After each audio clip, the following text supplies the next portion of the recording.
Hello and welcome. You're watching Life with Matthew, and today I want to kick off a series of videos designed to help anyone who wants to start streaming or just improve the quality of their stream in general.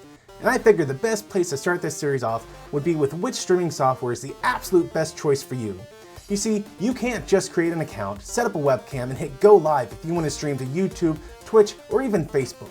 You have to first download an additional piece of software to gather all the bits of your stream together and use that software to stream to one of these online platforms. So in this video, I'm going to look at the three main options that I'm aware of for doing this exact thing: OBS, Streamlabs OBS, also referred to as SLOBS, and xSplit. I'm going to download all three of these and see how long it takes for me to go from a completely blank slate to set up and ready to stream to YouTube.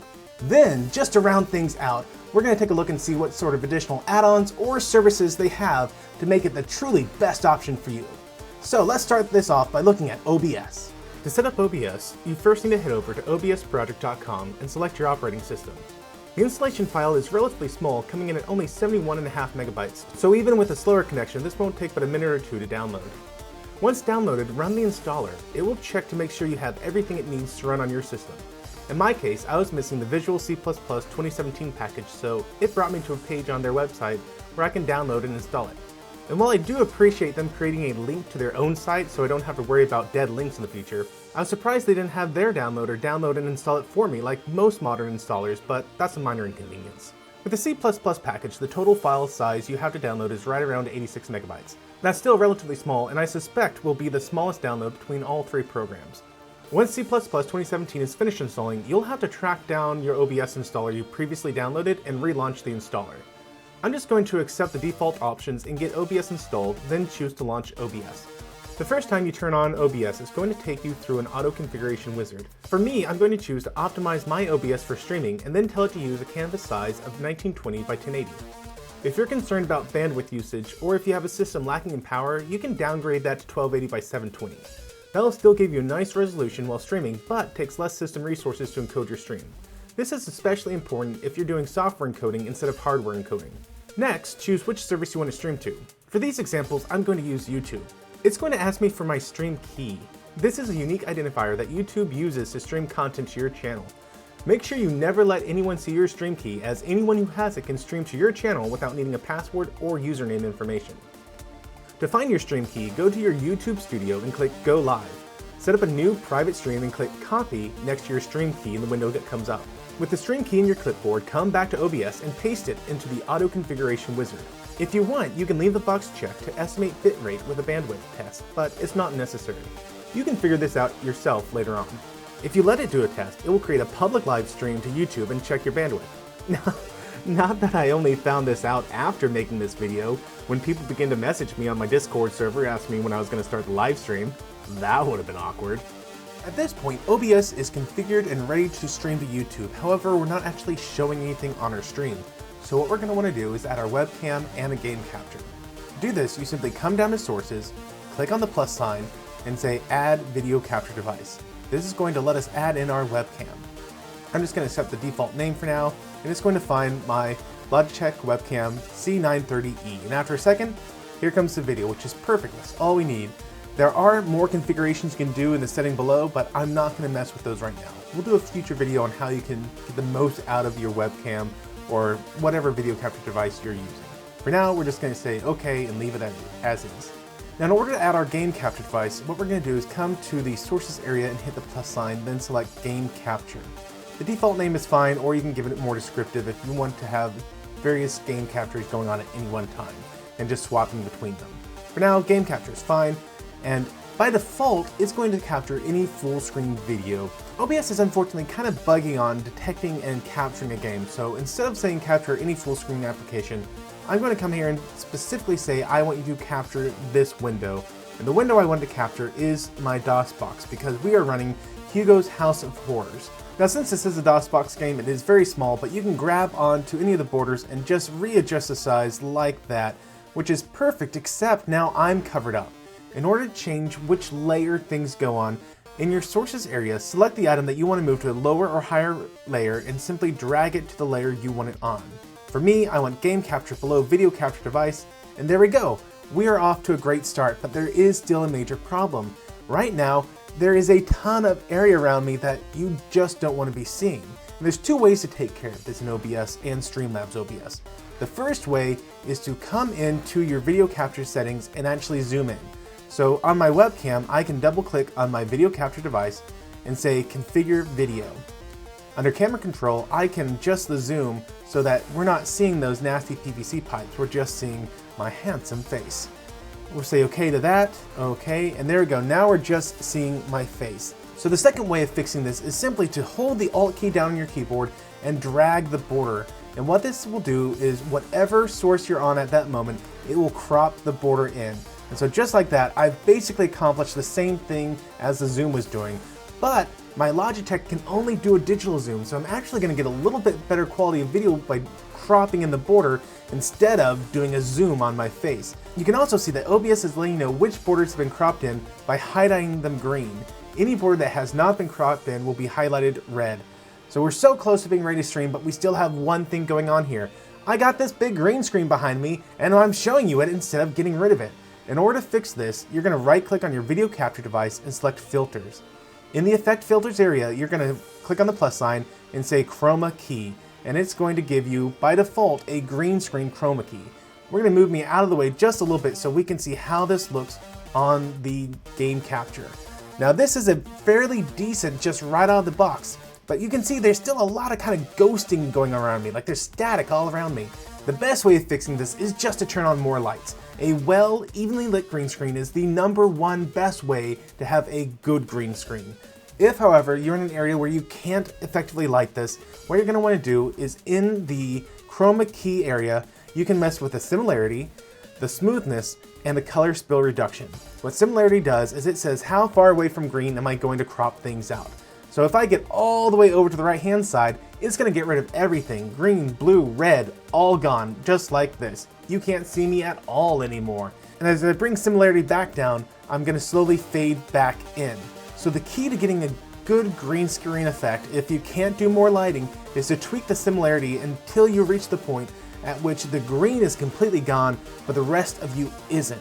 Now once you get the distance from green settled in, what you're going to want to focus in is smoothing. So as you can see, I still got some kind of green around my shoulders, around my hair, just everywhere where the green screen ends, you got this kind of weird green border. And what's going on there is we've hit the end of the green, but there's kind of some bleed going on. Smoothness is going to say once you get to the end of the green, we're going to go an extra couple pixels into that area and delete things out. So if I turn smoothness on too much, again, I'm going to start fading out as it goes too far. So just by kind of tweaking similarity and smoothness, you're going to get the best green screen that you possibly can. The last thing you might want to do is if you're way over here and this is where you need to be, you can try doing a color spill reduction. And that's trying to make sure that your greens don't go into your blues and red.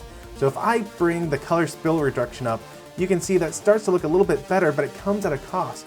When color spill reduction is all the way up, now I'm just in grayscale and that doesn't look good.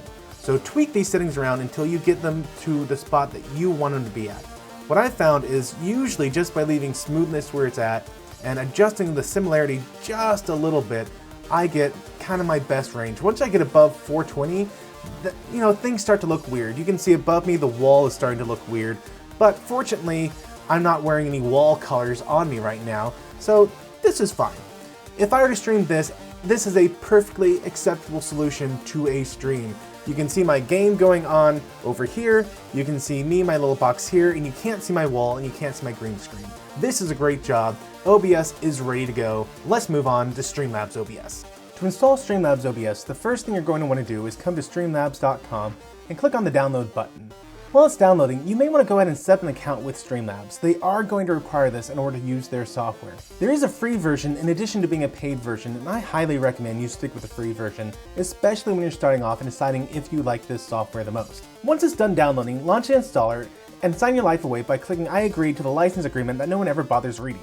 We're going to keep all the default options, so just click install. Then, once complete, we'll go ahead and run Streamlabs OBS. Like vanilla OBS, Streamlabs OBS will take you through a auto configuration wizard. We're going to go ahead and connect to our YouTube account. Now since I've already logged into YouTube on this computer, all I have to do is select which YouTube account I want to be streaming to with Streamlabs. Once it connects to my YouTube account, it's going to ask you to choose your Streamlabs plan. While Prime does offer you a lot of nice options integrated within Streamlabs, I highly recommend you stick with the starter plan. Most of the features within Prime you can set up for yourself, it just takes a little extra work. So I'm going to choose Starter, and it's going to notice that I've already installed OBS on my computer. If I had wanted to, I can import all my scenes from OBS. However, we're going to pretend like I hadn't already installed OBS and simply start fresh for Streamlabs. At this point, it's going to set up my microphone and webcam, and everything looks fine, so I'm just going to click on Continue and keep moving along here. Themes are one of the nice things that Streamlabs offer, and if you have Prime, you have a lot of themes to choose from. However, if you don't have Prime, these themes can run anywhere from $20 to $50 or even more. Now, what I personally recommend is finding a theme that you think looks nice and then just recreating it yourself. Themes are ultimately very easy to create, and I think you're going to get more out of it by setting it up the way that you exactly want it rather than taking what someone else has already done. So I'm going to skip adding a theme for now. And this is one of the really nice features about Streamlabs. Even though this is an absolutely fresh installation on this computer, because I have Streamlabs set up on my other computer, it's imported all those settings into my fresh install. This is great because if my computer suddenly dies, I haven't lost all my settings. And if it turns out where I have multiple computers that I stream from, this synchronizes my settings across my computers so that I am up and ready to stream as quickly as possible. But we want to see what it's like to set up things from scratch. So I'm going to come over here to my scenes area and click on a plus sign to create a new scene. I'm just going to keep the default name of new scene.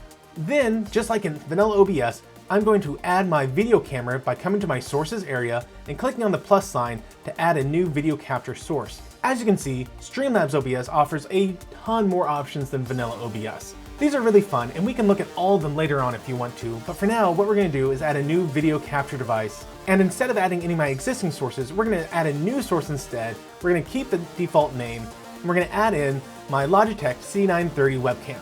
Once it's added into the scene, we're just going to move this down to the bottom right-hand corner. We're going to add a new source so that we can add in our game capture. Then in the standard options, we're going to add a new game capture source. Now, because on my main computer, I've already set up my game capture, you see it here ready to go. But we're going to act as if this wasn't here, and I'm going to add a new source instead. The default name, as always, is fine, or you can give it a more descriptive name as it meets your needs. And you can see that Streamlabs OBS is a little better at finding the game I want to capture. However, I really don't like leaving things on auto. I don't want it to randomly switch whatever it's capturing because it thinks I'll launch a new game in the middle of the stream. So I'm going to change the mode off of auto onto capture a specific window. And I want to capture my DOSBox instance. Once we've done that, I'm going to say done. And there is my capture ready to go. We will just make this bigger, right like that. And just like in vanilla OBS, I'm going to come to my sources area, click on the game capture, and drag that down so that it is on a layer below my webcam. Okay, we're almost ready to start streaming, but there's a couple more things we need to do. We need to crop in my video capture device so that you can't see the wall and PVC pipe holding up my green screen. And then we need to apply a chroma key filter so that the green screen disappears. Now in vanilla OBS, I could crop any source I wanted to simply by coming to one of the corners, holding down the Alt key, and then dragging that in, thereby cropping in both the top and left side in one go. For whatever reason, in Streamlabs OBS, they removed this functionality. Instead, you have to come to one of these middle binding points. So I'm going to hold down the Alt key, come to the middle top point, and drag that down just a little bit to crop in. Then I'm going to repeat this on the left side, and there we go. I've accomplished the same thing as a zoom, but I've done it without having to zoom, so if your camera doesn't support zooming, you can still get the picture you want. And this is a little bit better than digitally zooming something. Now I still need to get rid of the green screen behind me. To do this, right-click on your video capture device and select Filters. Then click on the plus sign. Under Filter Type, scroll down and select Chroma Key. Make sure not to do Color Key, as those do two very different things. Now this section works exactly the same way as it did in vanilla OBS. You want your key color type to be whatever color your green screen is behind you. Now for me, that's green, or at least it's mostly green. See, I got a slightly off green screen apparently. So if I put this at true green, then it's still there. You can completely see this even though I'm saying delete my green screen. I have to move this about 400 units away for it to really get a nice, good effect. And honestly, for my particular green screen, I found that around the 420 range is exactly where I want to be. And again, the best way that you can improve your green screen quality is just with proper lighting. If I were to turn on some more lights in here, this would be completely perfect, and this area on my desk would also disappear without any issues. If you get this in and you're still not happy with the way the green screen is working, you're going to want to tweak your smoothness a little bit. And that's just going to expand out and kind of feather off those green edges you might get around whatever is in front of your green screen. If you're still not happy with it after adjusting your similarity and smoothness, you can try to adjust the key color spill. This is going to make it more black and white the further to the right you go, so I suggest not messing with this too much. For me, right around here is a decent enough effect, so I'm going to say done. And just like that, I have a very acceptable setup for Streamlabs OBS. With this out of the way, let's move on to setting up xSplit. To get xSplit, what you're going to want to do is go to xSplit.com and select the Download Broadcaster.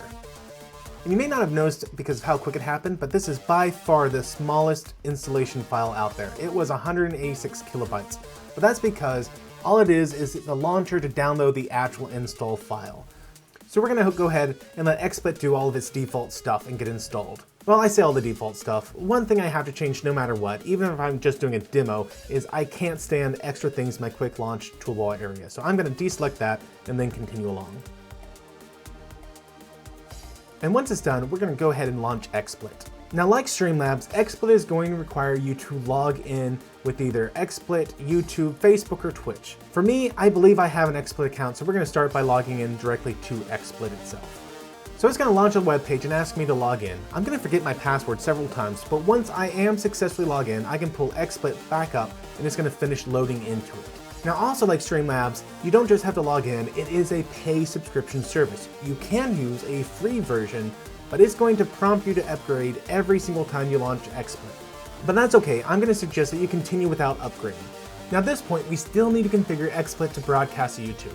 So what you're going to do is you're going to come over here to broadcast and say set up a new output. I'm going to select YouTube Live and give it my information to be able to log into YouTube. While I could do all this manually, I'm going to say authorize xSplit to use YouTube Live and let it configure it for me just by giving it my username. And just like before, it's going to pop up a browser window to let me authenticate my YouTube account. We're going to select Life with Matthew and then say allow to let xSplit send information to YouTube. Once the web page closes, it'll take just a second to refresh, and then you can see it shows my channel ID and all my default settings. I'm not going to mess with any of this right now. We're just going to leave everything as default and move along. Like Streamlabs, xSplit has a lot of apps and widgets integrated within it. It's going to prompt you to see if you want to install any of those widgets. For now, we're just going to leave it alone and go to Add Source. And this is where xSplit really shines, in my opinion. It makes it very easy to add devices into your scenes. So I'm going to come here and select Devices, a video device, and I'm going to choose my Logitech Webcam C930E. And here I am. Now that it's fully initialized, just like before, we're going to move this down to the bottom right-hand corner, and holding down the Alt key, I'm going to drag in my borders and crop out everything that I don't want showing up on the stream, because this is going to give me a much better quality than zooming in using my webcam. We still need to do my game capture, so I'm going to come back to my scene area, say Add Source, Game Capture, and as you can see, I have two options, and this is one of the things I really love about xSplit. It shows me exactly what's available right from the screen without having a lot of pop-up windows. And I'm going to say I want to capture my DOSBox window to get that Hugo's House of Horrors. Again, we will move this up and we will expand it out. And just like Streamlabs and vanilla OBS, you can come to your scene and drag items around such that it's at the right layer. So I'm going to select DOSBox and drag that down such that it is behind my Logitech webcam. So we're not quite done yet. First, I need to get rid of the green screen behind me. And to do that, all you have to do is right click on your video capture device, which for me is the Logitech Webcam C930E. We're going to come over here to color and we're going to add in a chroma key. Now as you can see, there's a lot of static kind of ghosting going on right off the bat, and I don't understand too well how to use this new version of the green screen that xSplit has configured. But if you click on legacy mode, watch what happens. Just like that, the green screen's gone. I do have a little ghosting going on down here in the bottom left-hand corner, but that's not too big of an issue for me. With this setup, I'm ready to stream and could be up and going on YouTube or Twitch or whatever service you want to be using. So let's go ahead and close this out and do some quick comparison of the numbers and figure out what is the best solution for you. Okay, so at this point, you know how to do a basic configuration for xSplit, Streamlabs, and Streamlabs OBS. But I still haven't answered the question, what's the best package to use, Matt? Well, to answer that, we gotta look at three things. How does it impact your computer resources? How easy is it to use? And are there any additional features? Let's start by looking at how it impacts your computer resources. I did a very basic test where I opened up a game and saw how that was using my computer resources. Then one at a time, I opened up xSplit, OBS, and Streamlabs OBS to see what the change in computer resources was, and this is what I came up with. Now as you can see, vanilla OBS was the least impactful to your computer resources. And unsurprisingly, it was also the fastest to load, only taking 3 seconds, whereas Streamlabs OBS took 10 seconds, and xSplit took a full 30 seconds to load. And on top of that, every time you open xSplit, it's going to prompt you to upgrade to one of their premium services. However, computer resources is only one piece of the puzzle. Let's take a look at the user interface and see how easy it is to use each of these 3 software packages. In terms of ease of use, OBS was bar none the hardest to use. Not only did we have to take the extra step of going to find our stream key and putting that manually into OBS, it also has the least amount of integrated services. Also, in terms of its user interface, it's just a little less refined than compared to Streamlabs and xSplit. There's nothing inherently bad about these menu options. It's just as you go through and look at it, everything is arranged and presented in such a way that it makes it really hard to understand how these are grouped together and what each function actually does. In addition to that, the fact that they have the start streaming and the start recording buttons right next to each other, are the same colors, and have the same basic verbiage makes for some unfortunate circumstances when you think you're recording something and it turns out you're actually streaming your first live stream ever.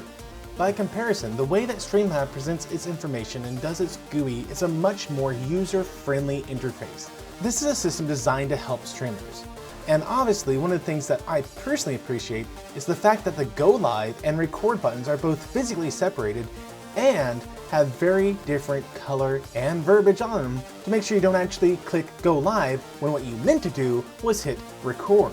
In addition to this, even though it groups all the menu options in the same basic format as what you see in vanilla OBS, it is a much more clean presentation.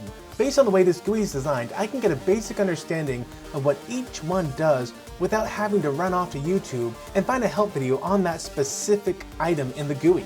And though this is probably more appropriate to talk about in the additional add-ons section of the video, in terms of ease of use, I have to mention the remote control functionality that Streamlabs OBS offers. By adding the Streamlabs app to my tablet or phone, I can scan this QR code and remotely control all of my options in StreamYard from a secondary device.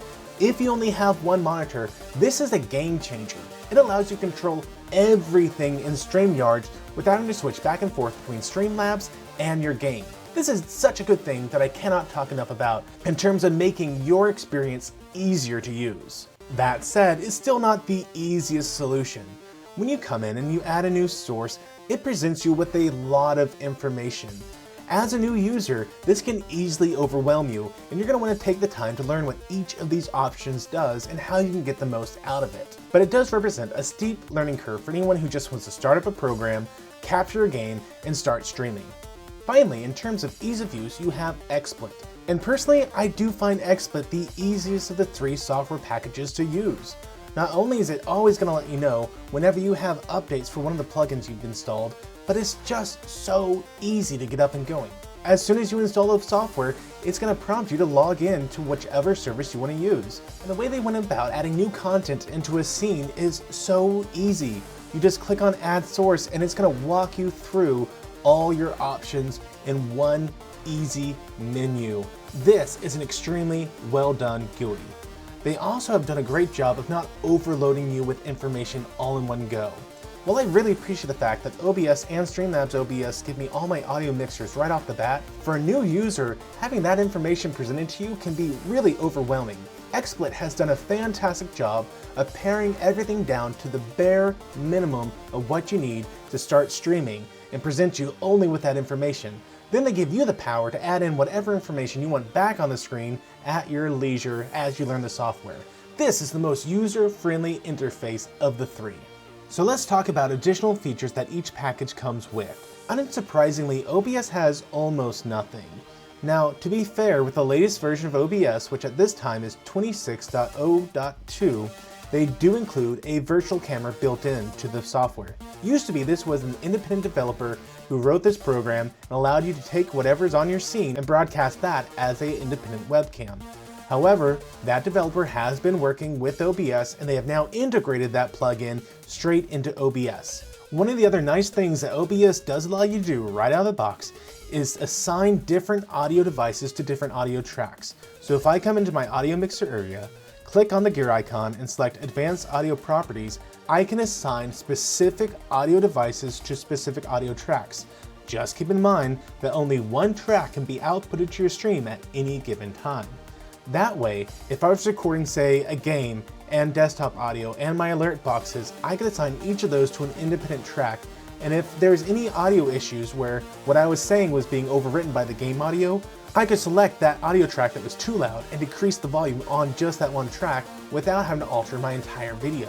And while OBS doesn't provide that much in the way of integrated features, there is a thriving community out there where you can search for plugins and download those to enhance your OBS experience.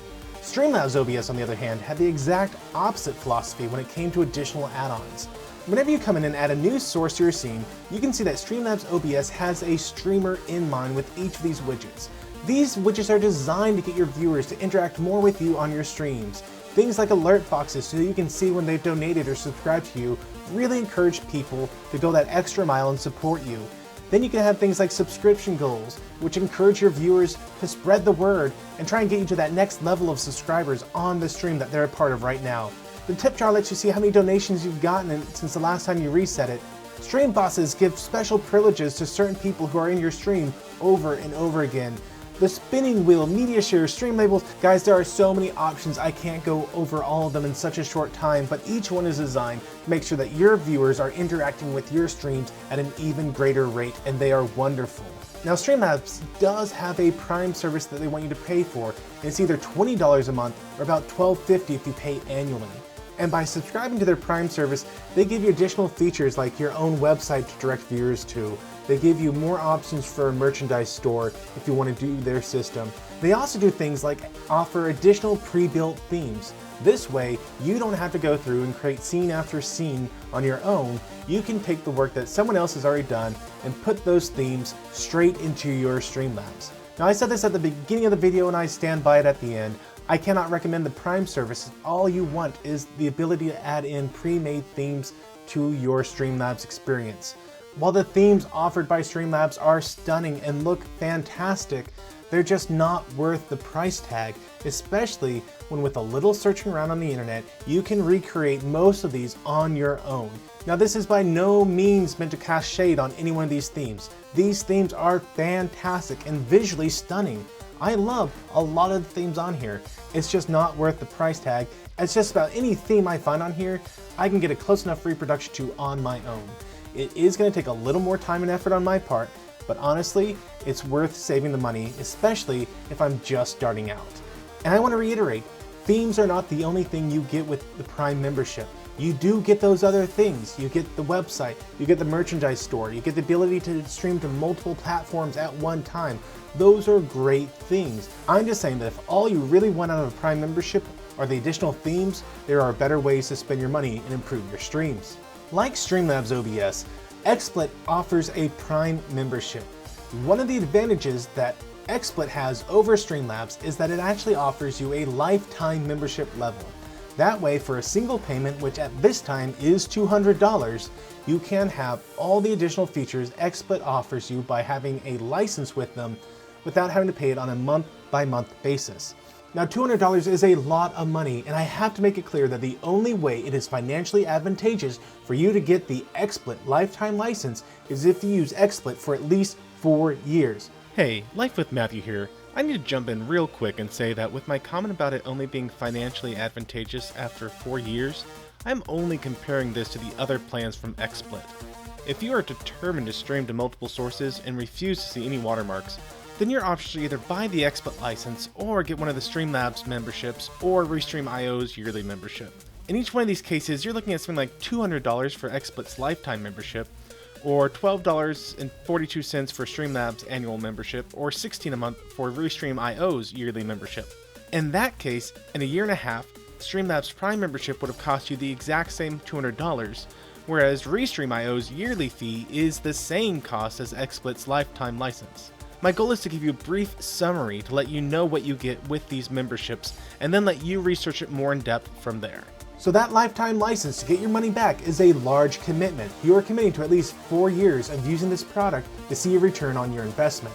However, there are lower tier options. You can do a 3-month license, which is only $8.50 every month. With the license, what you'll get is the ability to have unlimited scenes, a feature that both OBS and Streamlabs OBS offer you out of the box.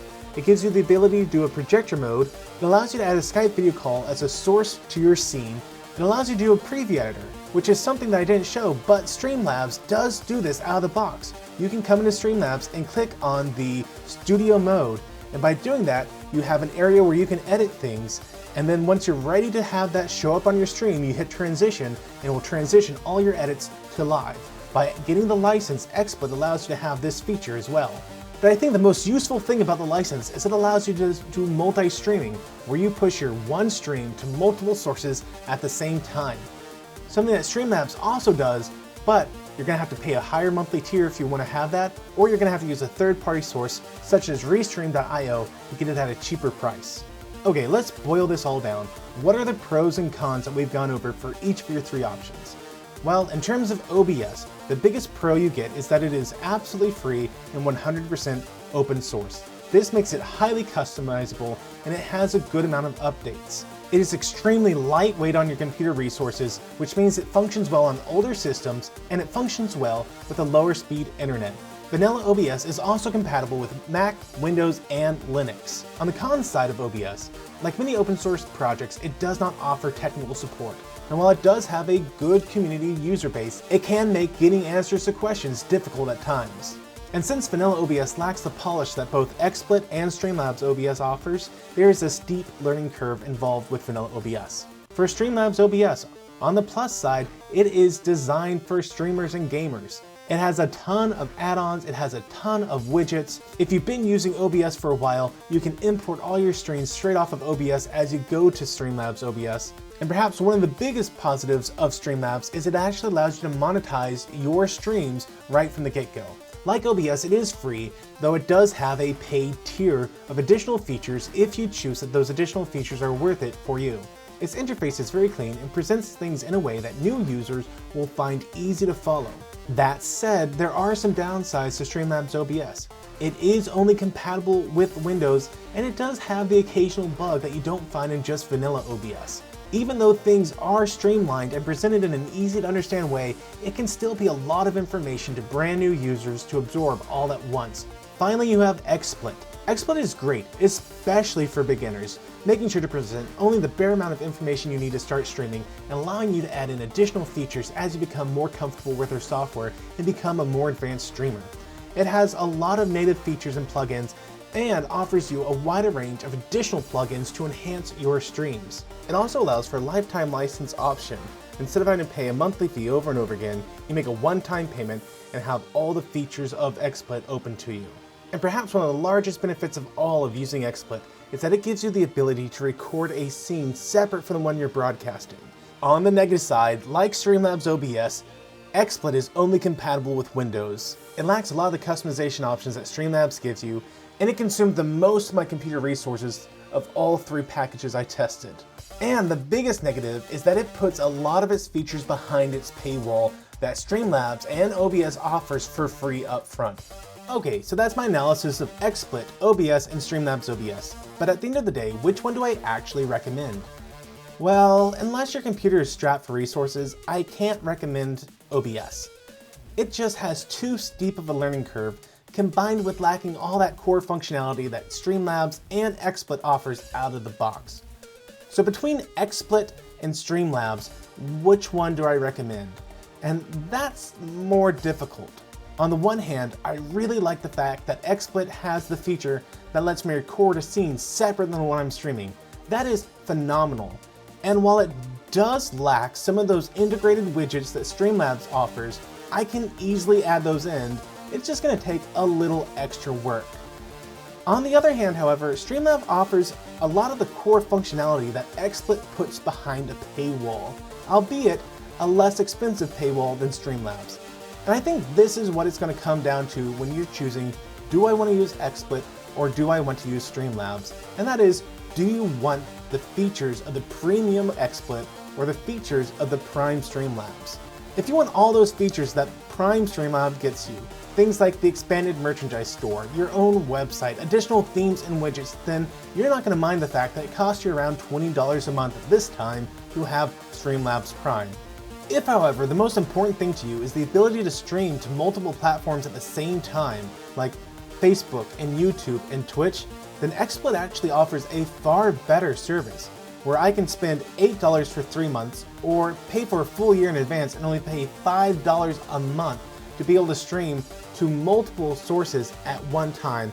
And then I can also get all the other features that Streamlabs has to offer. Things like the donation trackers, the tip jars, the alert boxes. All of them can be added into xSplit with just a little extra work. Okay guys, enough pontificating. Here's my suggestion. I recommend that you get both of them. I know, it seems like such a cop-out answer, but hear me out. There is no one-size-fits-all solution when it comes to streaming. You and you alone are gonna know what fits best for your needs. And so I recommend you try everything free at first. There is no sense in spending $200 to get a lifetime license to a piece of software that you've never used before. And at the same time, there's not even much reason to spend $20 a month on a piece of software you've never used before either. Download both of them, test them out, see which one works best for you. I've given you just the bare bone details to give you a leg up in figuring out which software package is going to be the best fit for you. But at the end of the day, the only one who can figure it out is you, and the only way you can figure it out is by trying it out. Guys, I hope that this video has been helpful. Until the next time, may the Lord bless and keep you. May he cause his face to shine upon you and be gracious to you. May the Lord lift up his countenance upon you and give you peace. Amen. I was really shocked to see how long this ended up being when I finished editing it, but I'm really thankful to everyone who made it all the way to the end. If you want me to do more of these studio reviews, or to go over specific optimizations, or how to use certain features, please let me know down in the comments below. If you found this video helpful, I hope you'll hit that like button and share it with your friends. That kind of word of mouth recommendation really helps out your favorite channels a lot. If you're not already subscribed, be sure to hit that big red button and click the notification bell to be notified whenever I upload new content. I can be found on Twitter, Patreon, and my Discord server. Links to all of them can be found in the description area of this video.